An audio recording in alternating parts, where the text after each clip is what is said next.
Innal hamdalillah nahmaduhu wa nasta'inuhu wa nastaghfiruh wa na'udzu billahi min shururi anfusina wa min sayyiati a'malina may yahdihillahu fala mudilla lahu wa may yudlil fala hadiya lahu wa asyhadu an la ilaha illallah wahdahu la syarika lahu wa asyhadu anna Muhammadan abduhu wa rasuluh. Allahumma shalli wa sallim ala nabiyyina Muhammad wa ala alihi wa ashabihi wa man tabi'ahum bi ihsanin ila yaumiddin. Amma ba'd.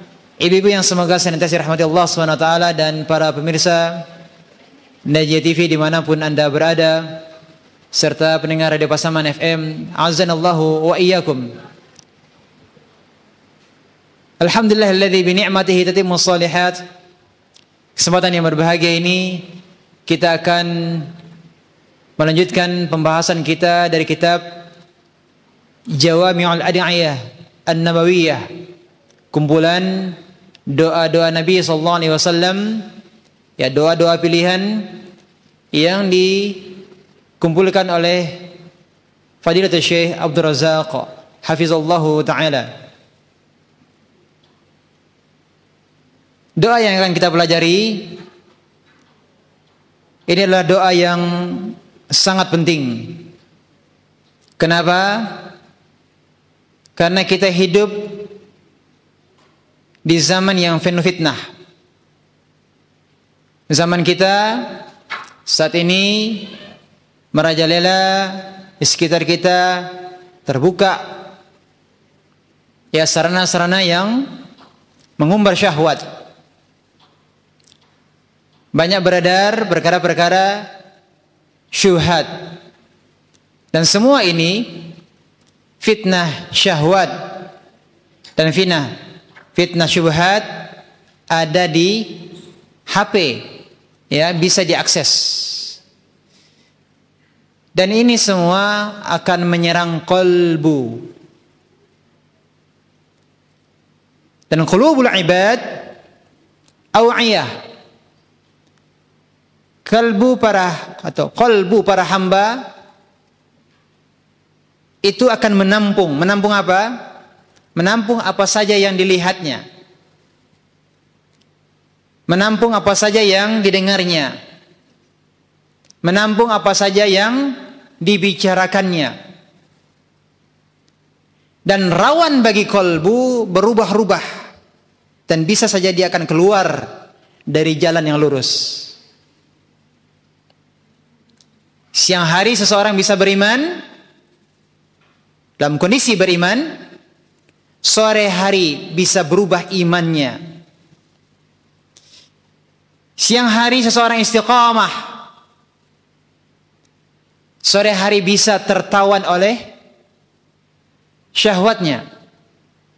Nasallallahu salama wal afiyah. Kita minta kepada Allah agar kita diselamatkan dari berbagai fitnah. Allahumma amin. Doa yang akan kita pelajari ada dua doa. Yang pertama adalah lafaz yang pertama, ya muqallibal qulub, tsabbit qalbi ala dinik. Ya muqallibal qulub, wahai yang maha kuasa membolak-balikkan qalbu, tsabbit qalbi ala dinik, tegarkan, kokohkan qalbuku di atas agamamu.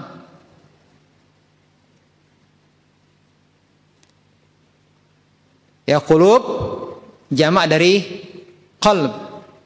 Ya, di bahasa Indonesia kita mengartikan ya qalbu itu apa, Bu? Ya, hati, ya.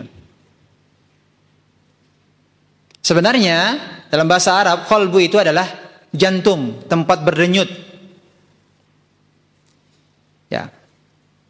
Kurang tepat sebenarnya kalau diterjemahkan dengan hati. Kita terjemahkan dengan qalbu. Lafaz yang kedua, Allahumma sharrifal qulub, sarrif qulubana ala ta'atik. Allahumma musarrifal qulub, ya Allah yang mengatur qalbu, sarrif qulubana, arahkanlah kalbu kami ala ta'atik, di atas ketaatan kepadamu. Sebagian salaf berkata tentang sifat qalbu, al-qalbu ashaddu taqalluban min al-qidr idza istajma'at ghalayana.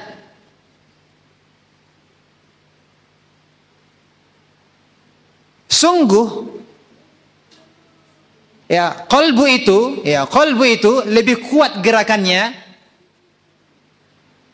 daripada panci atau periuk.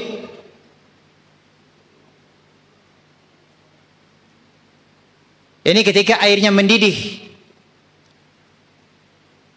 yaitu sudah berada pada puncak didihnya.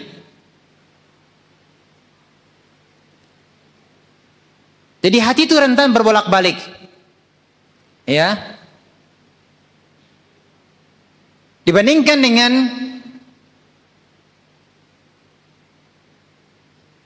panci atau periuk, ketika airnya mendidih, lebih keras lagi gerakan qalbu. Terkadang ingin begini, terkadang ingin begitu, mudah dan cepat berubah.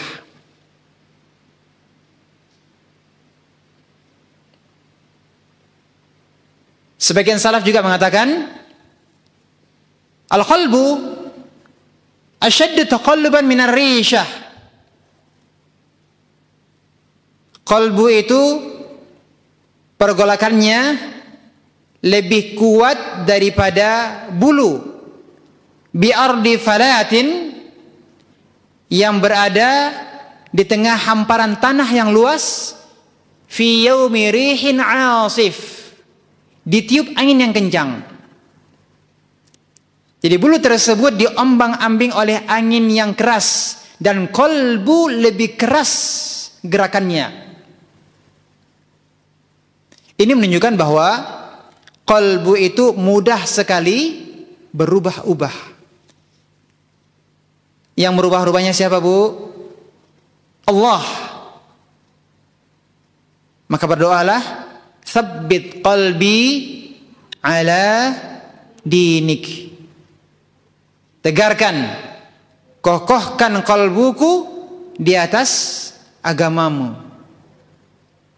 Karena hati kita condong kepada syahwat, condong kepada syubhat, condong kepada maksiat.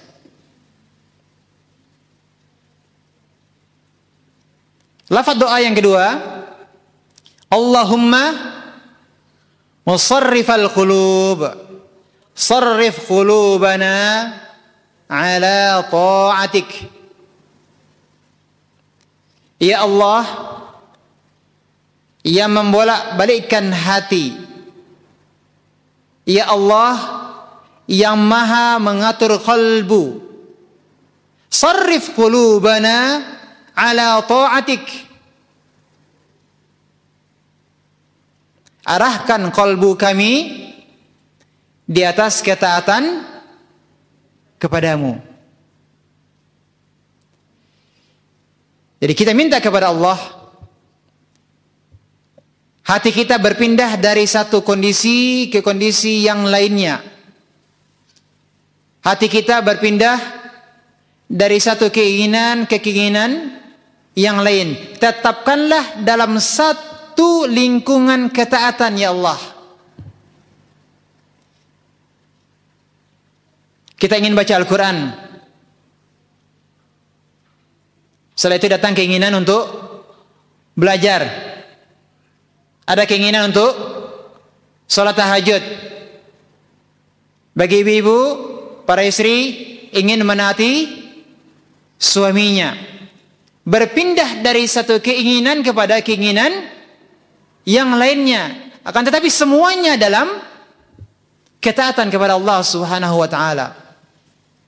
Ini dimaksud dengan sarrif qulubana ala ta'atik. Arahkanlah qalbu kami di atas ketaatan kepadamu. Jadi kolbu itu punya keinginan yang banyak. Terkadang ingin maksiat. Siapa bu di antara kita yang selamat dari keinginan bermaksiat? Ada? Apa ada di antara kita yang selamat dari keinginan bermaksiat? Tidak ada yang selamat. Tapi kita berdoa kepada Allah. Allahumma musarrifal qulub, sarrif qulubana ala ta'atik. Pindahkanlah keinginan-keinginan kita dari satu ketaatan kepada ketaatan yang lain, yakni masih dalam satu lingkup ketaatan kepada Allah Subhanahu wa taala. Hadis tentang ya muqallibal qulub diriwayatkan dari banyak sahabat. Syekh Abdul Razak hafizallahu taala menyebutkan dari berbagai atau dari beberapa sahabat yang beliau sebutkan riwayat dari Abdullah bin Amr bin Al-As, ada riwayat dari Aisyah, dari Ummu Salamah, dari Anas bin Malik, dari Jabir bin Abdullah radhiyallahu anhum ajma'in. Ini semua banyaknya sahabat yang meriwayatkan tentang doa Nabi sallallahu alaihi wasallam ya muqallibal qulub. Ini artinya apa? Menunjukkan pentingnya doa ini. Nabi sering berdoa dengan doa ini di berbagai kondisi, baik di dalam rumah maupun di luar rumah. Istri-istri Nabi meriwayatkan doa ini, ya muqallibal qulub. Ini yang dibaca Rasulullah SAW, yang banyak beliau baca ketika beliau berada di rumah. Dan di saat ketika beliau di luar, sahabat-sahabat yang lain meriwayatkan Rasulullah SAW berdoa dengan doa ini, ya muqallibal qulub. Ini doa yang banyak dibaca oleh Rasulullah SAW. Rasulullah SAW sering berdoa dengan doa ini. Ini menunjukkan betapa pentingnya berdoa dengan doa ini. Ya, kita bacakan riwayat yang disebutkan oleh Syekh Abdul Razak hafizallahu taala dalam kitabnya Jawamil Adiyah An-Nawawiyah. Beliau menyebutkan dari sahabat Abdullah bin Amr bin Al-As pernah mendengar bahwa Rasulullah SAW bersabda, sesungguhnya kalbu seluruh manusia berada di antara dua dari jemari Allah yang Maha Pengasih, bagaikan satu kalbu. Allah merubah-rubah keadaannya sesuai kehendaknya. Kemudian setelah Rasulullah mengabarkan hal ini, bahwa kalbu seluruh manusia berada di antara dua jari dari jemari-jemari Allah, kemudian Rasulullah SAW berdoa, Allahumma musarrifal qulub, sarrif qulubana ala ta'atik. Ya Allah yang maha kuasa untuk merubah-rubah keadaan hati, arahkanlah kalbu kami untuk senantiasa menaatimu. Jadi ini doa yang diajarkan oleh Rasulullah SAW kepada sahabat siapa bu? Abdullah bin Amr bin Al-As. Kemudian diriwayatkan juga dari Aisyah radhiyallahu anha. Kata Aisyah, salah satu doa yang paling sering dibaca oleh Nabi SAW adalah ya muqallibal qulub, tsabbit qalbi ala dinik.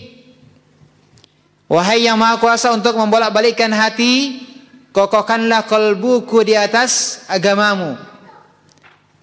Aisyah radhiyallahu anha bertanya kepada Rasulullah SAW, ya Rasulullah, alangkah seringnya engkau memanjatkan doa ini. Rasulullah bersabda, sungguh hati setiap manusia berada di antara dua jari dari jari jemari Allah.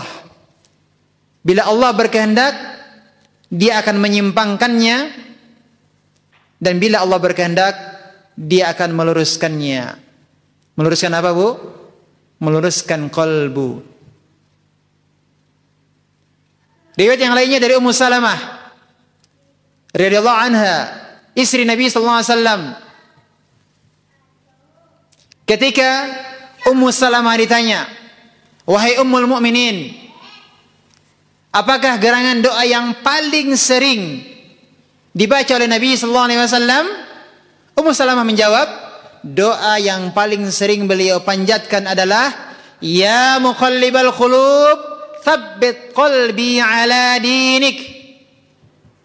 Wahai yang maha kuasa untuk membolak-balikkan hati, kokohkanlah kalbuku di atas agamamu. Ummu Salamah bertanya kepada Rasulullah SAW, "Wahai Rasulullah, betapa seringnya engkau memanjatkan doa ya muqallibal qulub, tsabbit qalbi ala dinik." Rasulullah menjawab, "Wahai Ummu Salamah, sungguh hati setiap manusia berada di antara dua jari dari jari jemari Allah. Bila Allah berkehendak, Allah akan menyimpangkannya, dan bila Allah berkehendak, Allah akan meluruskannya." Demikian juga diriwayatkan dari Anas bin Malik radhiyallahu anhu, Nabi SAW sering kali mengucapkan doa ya muqallibal qulub, tsabbit qalbi ala dinik. Suatu ketika Anas bertanya kepada Rasulullah SAW, "Ya Rasulullah, sungguh kami telah beriman. Kami beriman kepadamu, dan kami beriman dengan risalah yang engkau emban. Lantas apakah engkau masih mengkhawatirkan kami?" Rasulullah SAW menjawab, "Tentu. Sungguh hati manusia berada di antara dua jari dari jari jemari Allah. Allah membolak-balikannya sesuai dengan kehendaknya." Demikian juga Jabir bin Abdullah radhiyallahu anhu meriwayatkan Nabi sallallahu alaihi wasallam sering kali berdoa ya muqallibal qulub, tsabbit qulubana ala dinik. Dan para sahabat pun suatu ketika mereka bertanya, "Ya Rasulullah, apakah engkau masih mengkhawatirkan kami, sementara kami telah beriman kepadamu?" Rasulullah SAW menjawab, "Sungguh hati manusia berada di antara dua jari dari jari jemari Allah. Laksana satu hati. Allah membolak-balikannya seperti ini." Sembari Rasulullah SAW memperagakannya. Nabi SAW telah menjelaskan mengapa beliau sangat perhatian dengan doa ini, yaitu bahwasanya qalbu, hati manusia berada di antara dua jari dari jari jemari Allah. Laksana satu hati. Allah membolak-balikannya sesuai kehendaknya. Jadi kalbu kita berada di antara dua jari jemari Allah. Ini adalah hadis-hadis di antara hadis yang menjelaskan tentang sifat-sifat Allah. Kita imani sifat-sifat Allah sebagaimana kita pahami maknanya, sekalipun kita tidak tahu bagaimana. Kita tidak tahu bagaimana jari jemari Allah. Kita mengimani bahwa Allah memiliki jari-jari. Namun bagaimananya kita tidak tahu. Kenapa? Karena kita tidak pernah mengetahui bagaimana zat Allah.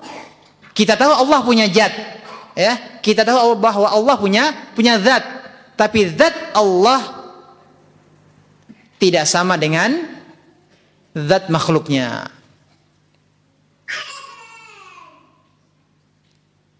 Jadi ini semuanya adalah dalil-dalil tentang Rasulullah SAW yang sering berdoa dengan doa yang sedang kita pelajari ini. Bahkan seperti Anas bin Malik bertanya kepada Rasulullah, apakah engkau khawatir kami akan menyimpang?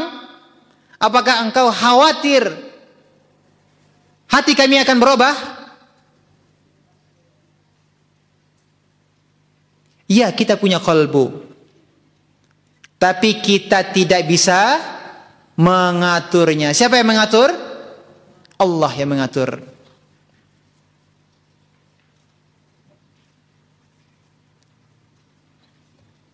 Berikutnya adalah faidah-faidah terkait dengan doa ini.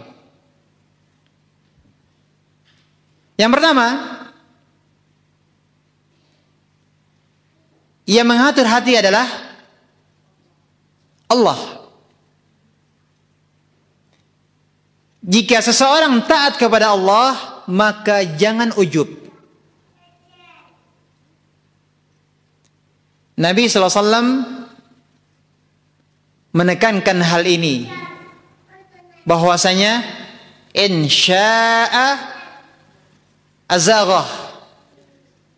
Kalau Allah berkehendak, Allah akan jadikan qalbu menyimpang. Wa insya'a aqamah. Dan jika Allah berkehendak, Allah akan menjadikan qalbu itu lurus.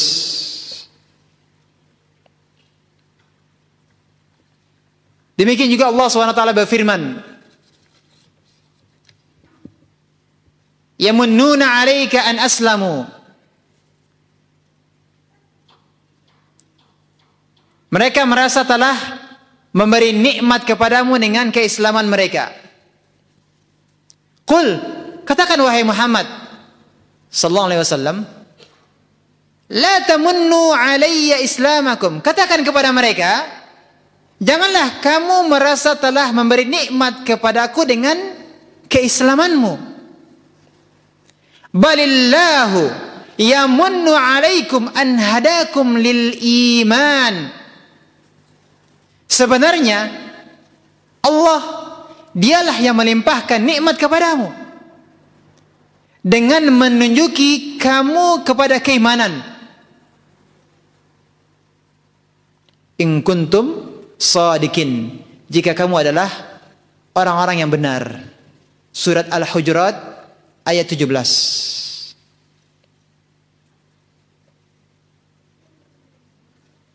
Jadi yang menunjuki seseorang kepada keimanan siapa? Allah. Allah yang mengatur hati seseorang. Allah yang memberikan nikmat kepadanya untuk dia beriman. Maka jangan ujub.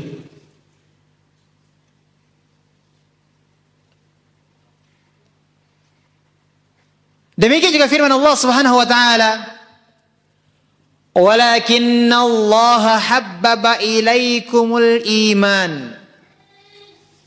Tetapi Allah menjadikan kamu cinta kepada iman. Siapa yang menjadikan seseorang cinta kepada iman? Allah. Wa zayyanahu fi qulubikum, dan menjadikan keimanan itu indah di dalam hatimu. Siapa yang menjadikan iman itu indah, terasa manis di dalam qalbu, Bu? Allah. Wa karraha ilaikumul kufra wal fusuqa wal isyan.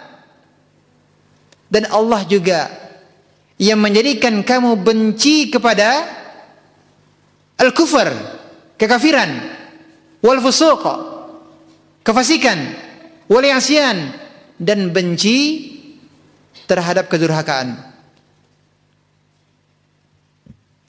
Maka kalau ada orang yang tidak suka terhadap maksiat, kalau ada orang yang tidak suka terhadap maksiat, itu merupakan anugerah dari Allah Tabaraka wa Ta'ala.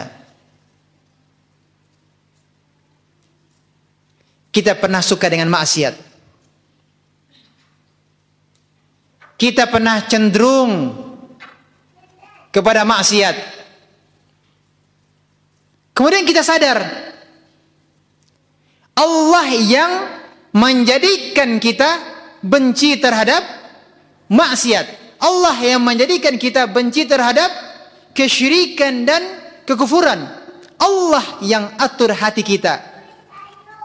Jangan ujub dengan ketaatan kita.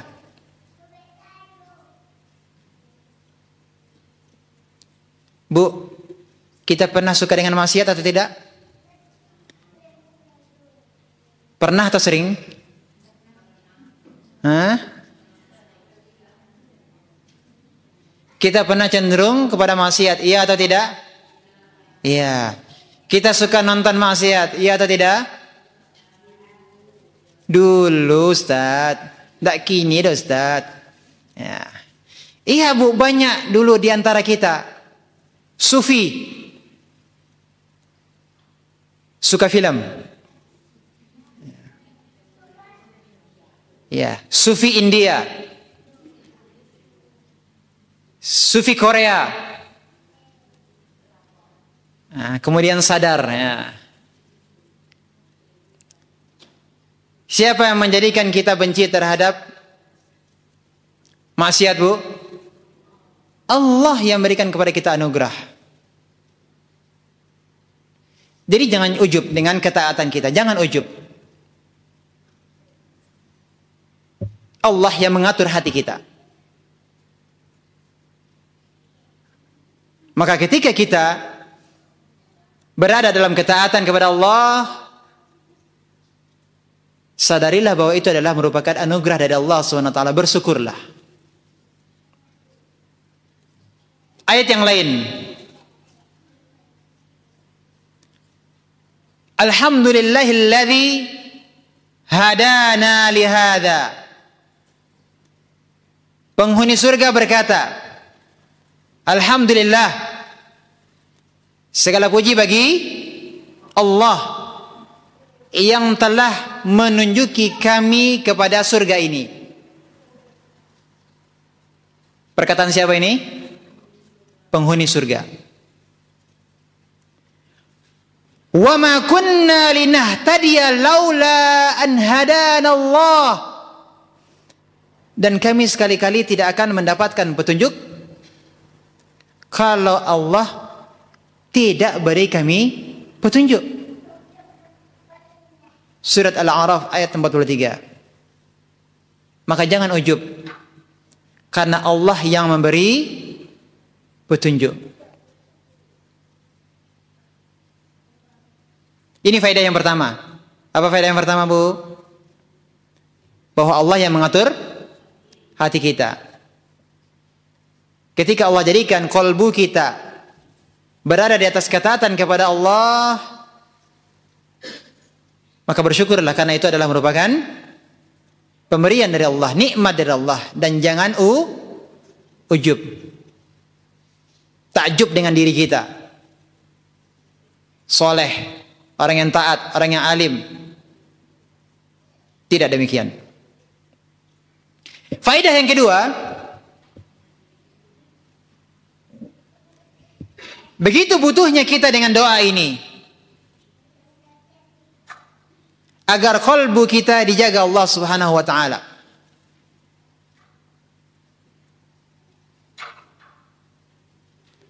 Kenapa begitu butuhnya kita dengan doa ini? Kenapa, Bu?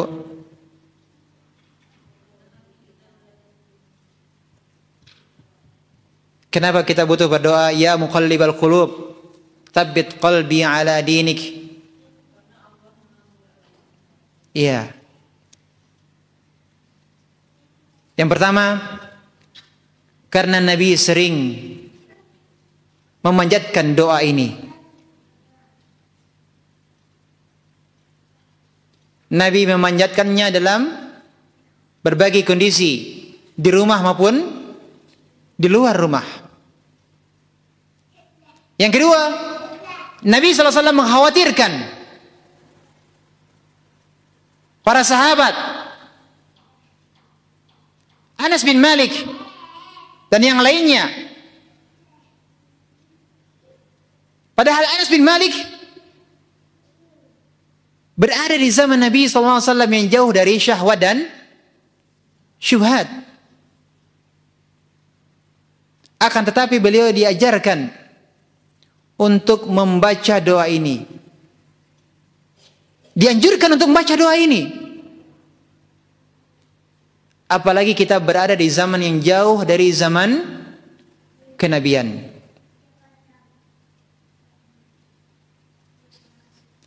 Kenapa kita butuh dengan doa ini? Yang ketiga, karena orang-orang berilmu juga takut hatinya tersesat.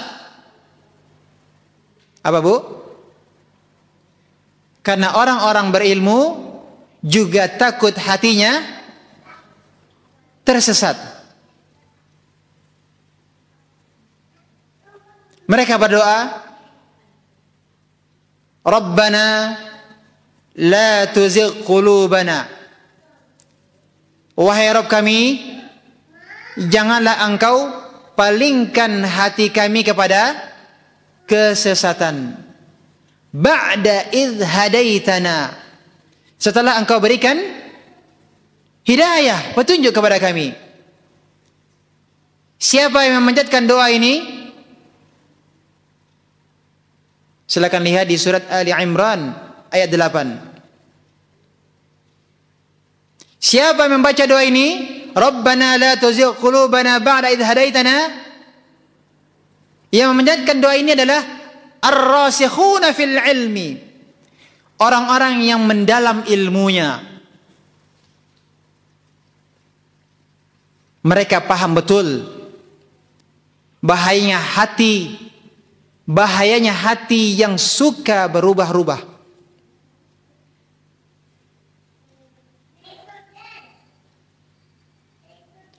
Orang yang belajar, orang yang berilmu, syubhat yang datang kepadanya lebih besar daripada yang datang kepada orang-orang awam. Kenapa bu?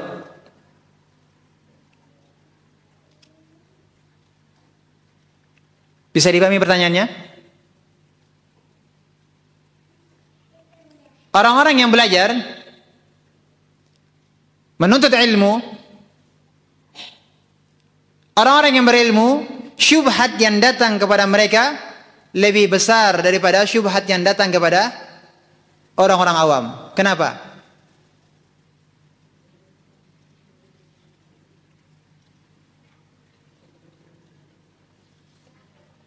Ya, ada yang menjawab?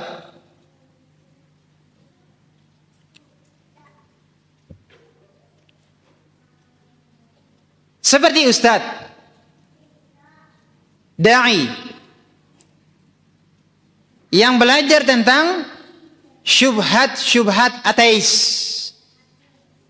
yang belajar tentang syubhat non muslim, mempelajari tentang syubhat ahli bid'ah. Belajar untuk apa? Belajar untuk mengetahui bahayanya dan untuk mengetahui bagaimana cara menjawab, bagaimana cara membantah syubhat mereka. Kalau tidak berdoa kepada Allah, ya muqallibal qulub, tsabbit qalbi ala dinik, apa yang akan terjadi? Bisa terpengaruh. Ini bahaya besar. Apa akibatnya? Akan menjadi orang bingung. Kalau Nabi, para sahabat dan ahlul ilmi butuh dengan doa ini, apalagi dengan saya yang sedang berbicara.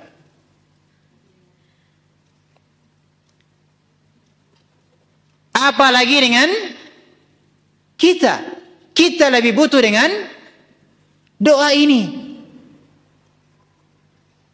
Kalau Nabi, para sahabat, ahlul ilmi butuh dengan doa ini, apalagi Ibu-ibu. Ya Bu. Apa Bu? Doa. Apa doanya? Ya muqallibal qulub, tsabbit qalbi ala dinik. Allahumma musarrifal qulub, sarrif qulubana ala ta'atik.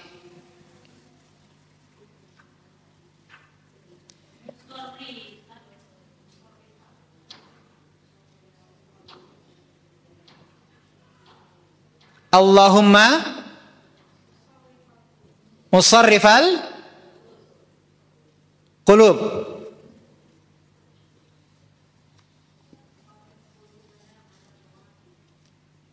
Allahumma musarrifal qulub, sarrif qulubana ala ta'atika. Lafaz yang pertama apa? Ya muqallibal qulub, tsabbit qalbi ala dinika. Ya muqallibal qulub, tsabbit qalbi ala dinik. Yang kedua, Allahumma musarrifal qulub, sad musa musarri musarrifal qulub, sarrif qulubana ala ta'atik. Sarrif qulubana ala ta'atika. Bisa Bu? Coba bacakan yang pertama Bu. Ya muqallibal qulub, tsabbit qalbi ala dinik. Yang kedua, Allahumma musarrifal qulub, sarrif qulubana ala ta'atik. Sering-sering kita berdoa dengan doa ini. Faedah yang ketiga, siapa yang dikabulkan doanya, ketika dia berdoa dengan doa ini, lalu Allah kabulkan doanya, maka hatinya akan berpindah dari satu ketaatan kepada ketaatan yang lain dalam lingkup ketaatan kepada Allah. Hatinya Allah jadikan tidak ada keinginan maksiat. Siapa yang Allah kabulkan doanya, yang berdoa dengan doa yang kita pelajari ini, maka Allah akan menjadikan kolbunya tidak ada keinginan untuk bermaksiat. Ada maksiat yang lewat di depannya, dia tidak peduli, dia abaikan. Dia tidak peduli dengan maksiat yang menggodanya. Akan tetapi kalau hatinya tidak sehat, maka dia akan klik maksiat. Ada maksiat lewat di depan matanya, dia klik. Ya, dia buka, dia lihat. Kalau Allah tidak kabulkan doanya, maka kolbunya akan berpindah dari satu penyakit kolbu ke penyakit kolbu yang lainnya. Dari hasad ke dengki, dari dengki ke dendam, dan penyakit-penyakit yang lainnya. Ya, berpindah dari film India ke film Korea, dari film Korea pindah ke sinetron.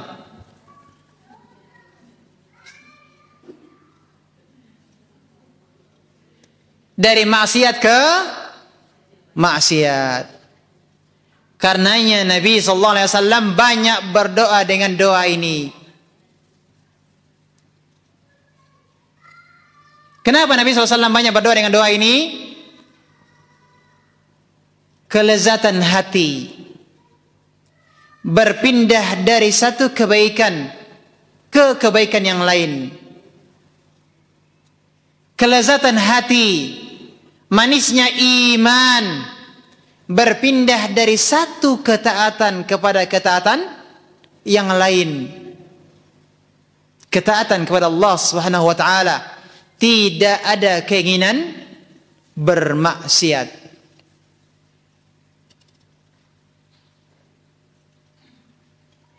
Faedah berikutnya, faedah dari Ibnul Qayyim rahimahullah ta'ala. Beliau menjelaskan bahwasanya qalbu itu ada 3 kondisi.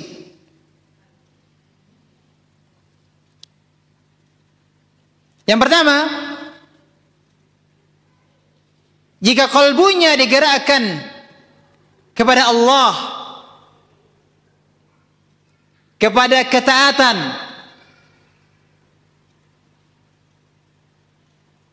kepada kenikmatan manisnya iman, dia bersyukur. Apa yang dikatakan? Alhamdulillah. Hadza min fadlillah. Ini adalah merupakan karunia Allah. Jadi ini adalah merupakan kondisi qalbu yang pertama. Bagaimana, Bu? Kondisi qalbu yang digerakkan kepada Allah.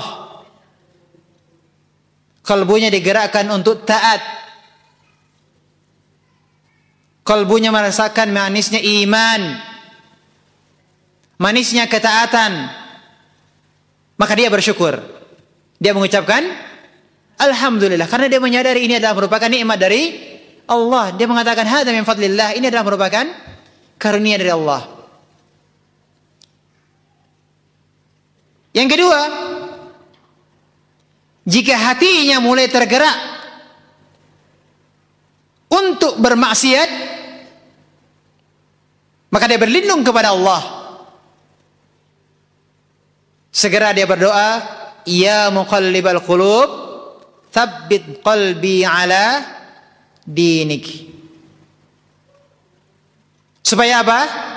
Supaya tidak terjerumus ke dalam maksiat. Jika terjerumus ke dalam maksiat, maka bisa jadi dia akan pindah kepada kemaksiatan yang lainnya. Terus-terusan dalam kubangan maksiat, akhirnya dia candu untuk bermaksiat.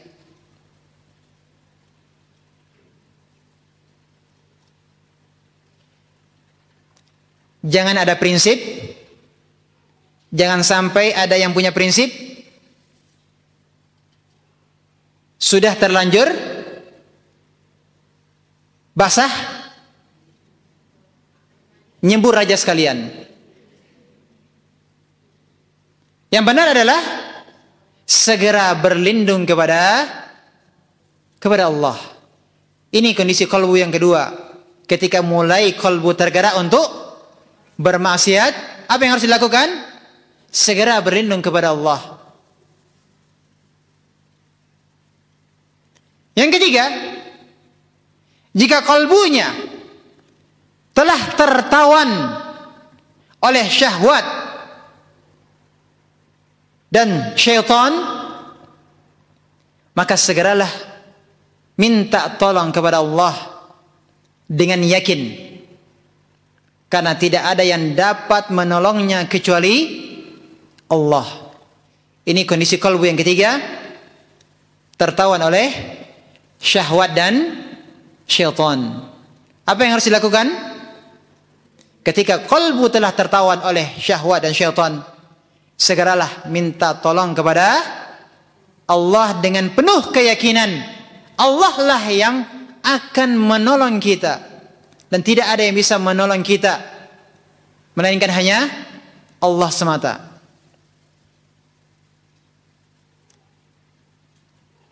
Inilah faedah dari Ibnul Qayyim rahimahullah ta'ala. Beliau menjelaskan tentang 3 kondisi kalbu. Apa yang pertama, Bu? Ketika kalbu kita digerakkan kepada ketaatan, maka kita bersyukur kepada Allah Subhanahu wa taala. Kita menyadari ini adalah merupakan nikmat karunia dari Allah Subhanahu wa taala. Akan tetapi yang kedua, jika kalbu ternyata tergerak untuk bermaksiat, maka segera berlindung kepada Allah, berdoalah kepada Allah, ya muqallibal qulub, tsabbit qalbi ala dinik. Atau Allahumma musarrifal qulub, sarrif qulubana ala ta'atik. Yang ketiga, ketika hati telah tertawan oleh syahwat dan syaitan, segera minta tolong kepada Allah agar Allah menyelamatkan diri kita dari tergelincirnya kalbu kita. Faedah yang terakhir dari Syekhul Islam Ibnu Taimiyah, beliau ditanya tentang seseorang yang kena panah iblis. Ketika Syekhul Islam Ibnu Taimiyah rahimahullah taala ditanya tentang seseorang yang kena panah iblis. Panah iblis itu kalau sudah masuk ke hati susah dicabut. Panah iblis kalau sudah masuk ke hati susah dicabut. Panah iblis adalah panah yang beracun. Bagaimana caranya agar racun tersebut bisa keluar dari kalbu kita? Bagaimana caranya? Agar racun tersebut keluar dari kalbu kita, beliau memberikan nasihat. Yang pertama, menjaga salat 5 waktu dan memelas berdoa kepada Allah di waktu sahur. Yang pertama apa, Bu? Senantiasa menjaga salat 5 waktu dan memelas, merengek berdoa kepada Allah kapan? Di waktu sahur.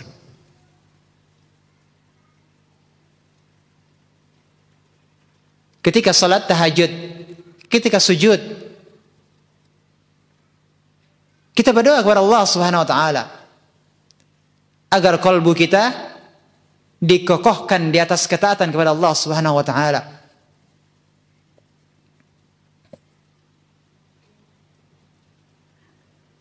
Berikutnya, agar racun panah iblis tersebut keluar dari kalbu kita, menjaga salat 5 waktu dengan khusyuk dan hati yang hadir. Salat dengan khusyuk, salat dengan hati yang hadir. Kita sedang menghadap Allah. Kita minta kepada Allah agar kalbu kita dikokohkan di atas agama Allah, di atas ketaatan kepada Allah. Berikutnya, agar racun panah iblis tersebut keluar dari kalbu kita, hendaknya sering berdoa, ya musarrifal qulub, sarrif qalbi ila ta'atik wa ta'ati rasulik. Dan juga berdoa, ya muqallibal qulub, tsabbit qalbi ala dinik. Sering berdoa. Ini yang dinasihati oleh Syekhul Islam Ibnu Taimiyah.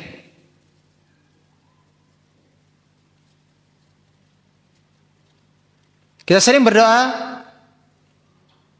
meminta keteguhan hati, sering berdoa dengan menghadirkan hati. Kita butuh bimbingan Allah Subhanahu wa taala.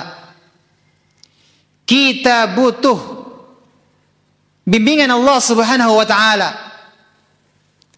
Satu pandangan mata kepada maksiat bisa membuat hati kita terjatuh dalam kubangan dosa, dan tidak ada yang dapat menolong kita kecuali Allah tabaraka ta'ala. Demikian pembahasan kita terkait dengan doa yang agung ini. Mudah-mudahan Allah jadikan kita istiqamah di atas agamanya, istiqamah di atas ketaatan kepada Allah tabaraka ta'ala. Semoga Allah jadikan kita husnul khatimah.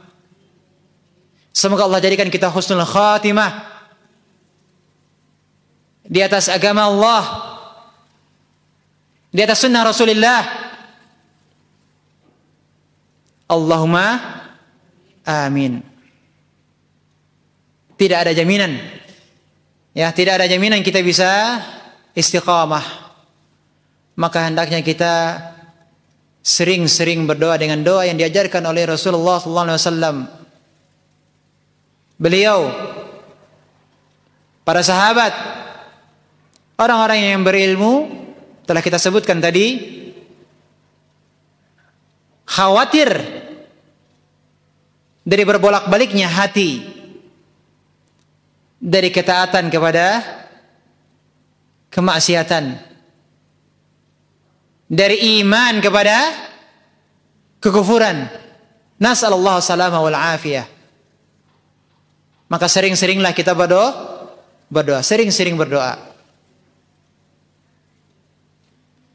Jika hati kita sudah merasa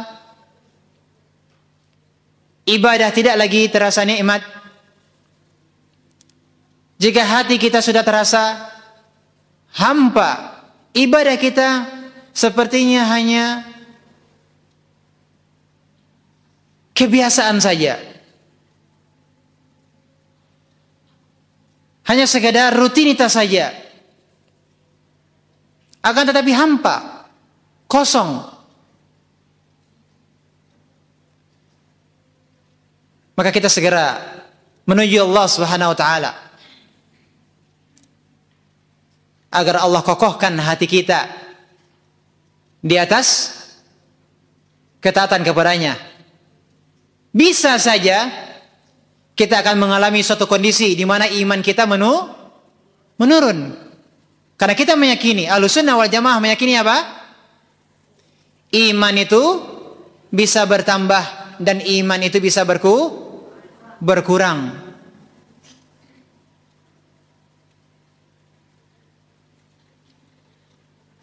Wassalamualaikum warahmatullahi wabarakatuh.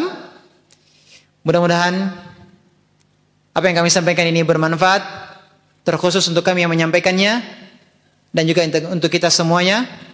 Kita tutup dengan kafaratul majlis. Subhanakallahumma bihamdika asyhadu an la ilaha illa anta astaghfiruka wa atubu ilaik. Wassalamualaikum warahmatullahi wabarakatuh.